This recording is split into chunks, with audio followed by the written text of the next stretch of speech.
Hello, mortals. I am the BookTube Goddess, the #1 drag queen booktuber on YouTube. And today I'm going to review, wait for it,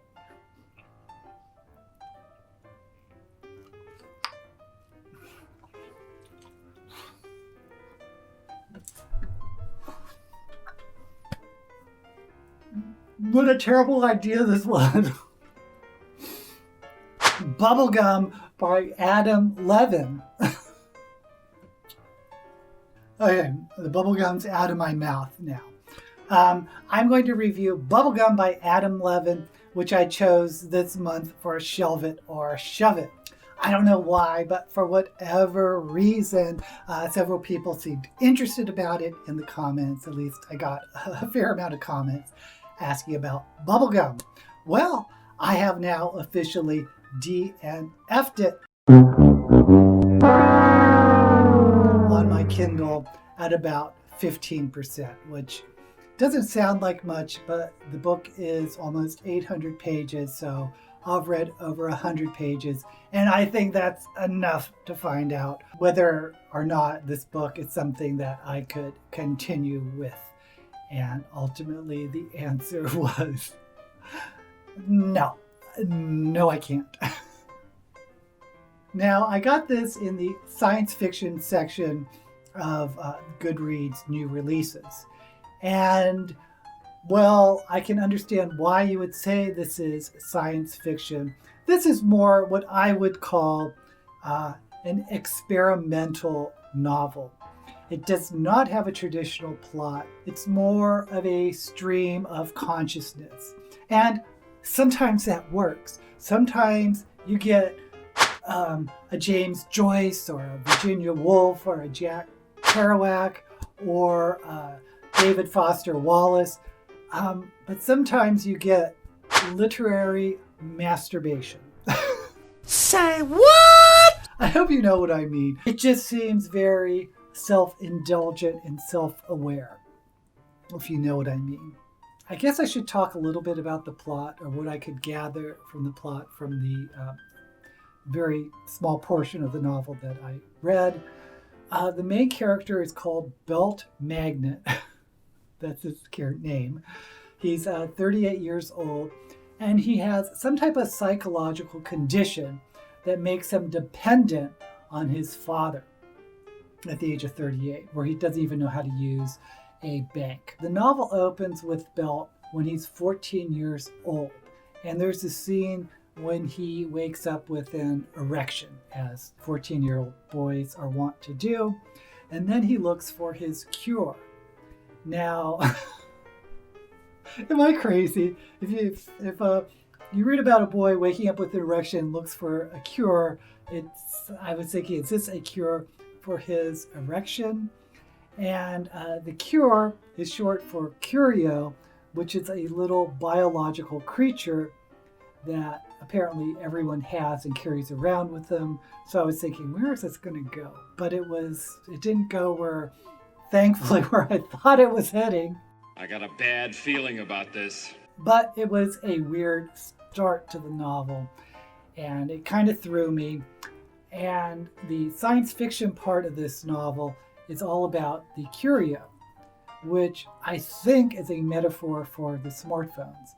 Because in this alternate reality, there is no internet, there is no smartphones, but there are these little biological constructs called curios that people are addicted to carrying around with them. So, it feels like a metaphor. But like I said, I didn't get that far into the book. Now, a little bit about the curios is apparently the older a curio is, the cuter it is. So if you have a curio for 5 years, that means it is super cute. But eventually it gets so cute that you have to kill it. I think that's what the whole business was, that our main character, Belt Magnet, has possibly the oldest curio in existence. Now, again, that is the science fiction portion of the novel, and it constitutes a very, very little portion of your actual reading, where it's not discussed much, and at least from the point where I've gotten up to, it doesn't play a big part in Belt Magnet's life. Mostly the novel is in the first person, and it's about the thoughts of Belt Magnet, the main character with some type of psychotic condition that he has to take medication for. But I found the writing very tiring. For example, in the dialogue, when he meets people, there are these huge, long, run-on sentences where the speaker just gives these crazy info dumps about their lives. And then the first-person narrator suddenly talks to the reader that, yes, you know what? The dialogue is long because there's something about the narrator, Belt Magnet, that makes people reveal a lot about themselves. So it's almost like some beta readers pointed out that, hey, this dialogue is kind of crazy, and the author decided to address it rather than change the dialogue. I don't know if that's what happened. That's kind of what it felt like for me. Then the narrator, the main character, goes into a discussion on whether or not he's remembering the dialogue of other people accurately, and he admits that it may not be exactly accurate, but close enough. And he gives an example of rewriting one of these long dialogue sentences 3 times. He gives 3 different versions of how this dialogue could have gone to illustrate that it would have basically said the same thing. Now, here's a big red flag. The main character, Belt Magnet, is also an author. So it's kind of a red flag when the main character is an author, because that's kind of a tricky thing to do, because you might write too much of yourself in it. But I think that might have been on purpose, at least in this case. And again, sometimes it works, but sometimes it doesn't work, which is why I say it could be a red flag. And it goes a little deeper than that, because the main character has published a novel that received some acclaim. And apparently the author, and I'm talking about the character in the novel, but Adam Levin, the author of Bubblegum, published a novel that received some acclaim. So there's this weird parallel. Then there's this whole thing of how much the main character smokes, like 200 cigarettes a day, which is crazy. That's like a carton a day. I know some heavy smokers. I've never known anyone to smoke a carton a day. But by the way, if you're quitting smoking or have quit smoking, this is not the novel for you. But the narrator of the novel points out that very few people smoke that much, but a couple people do.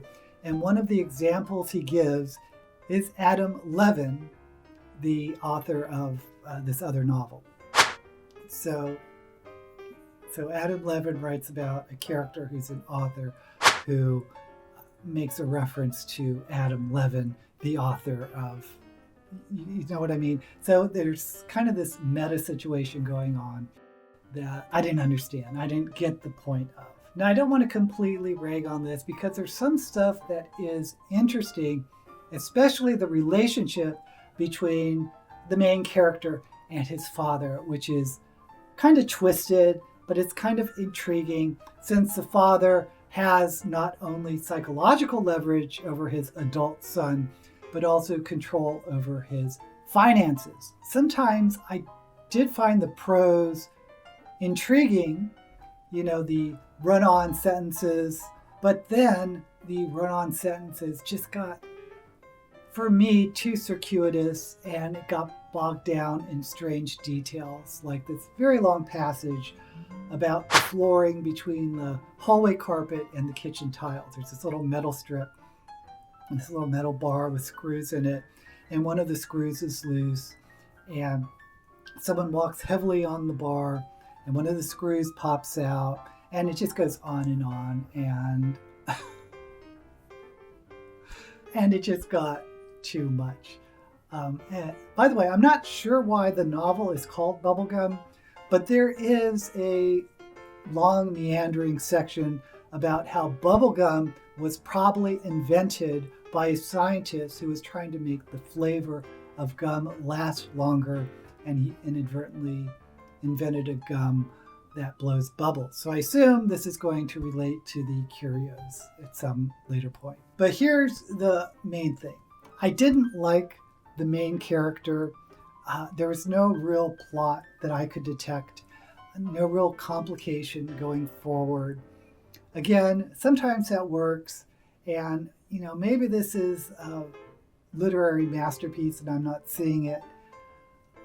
But bottom line, this novel just did not work for me. I found the prose self-indulgent. The writing itself, it's sort of the polar opposite of Vonnegut, because I can see some people calling his style Vonnegut-esque. But Vonnegut has short, easy to absorb sentences, and he has this quick, dry wit, and there's layers under it. But Adam Levin's writing is dense, and very dry. At least that's how I found it. Now again, this could totally be a genius piece of literary work that will receive some awards like his last novel, but I had to DNF it. I felt like I was sinking into this prose quagmire. But I can see some people liking this type of writing, and if they do, they will probably love this book. So maybe this book is for you. It just wasn't for me. But for the love of God, before you buy this book, read the sample chapters on Amazon. I think it has 2 chapters. Or pick it up in the bookstore and start reading the first couple pages, just to make sure this really is the type of novel you are looking for. Because maybe it's right up your alley. Unfortunately, it's not up my alley, so I'll have to back Bubblegum by Adam Levin. I'll have an affiliate link below if you're interested in checking out the sample chapters on Amazon. If you have read it and you like it, please comment below, or just let me know what you think. And please subscribe to me if you are interested in more book reviews. Until next time, may all the books you read be blessed.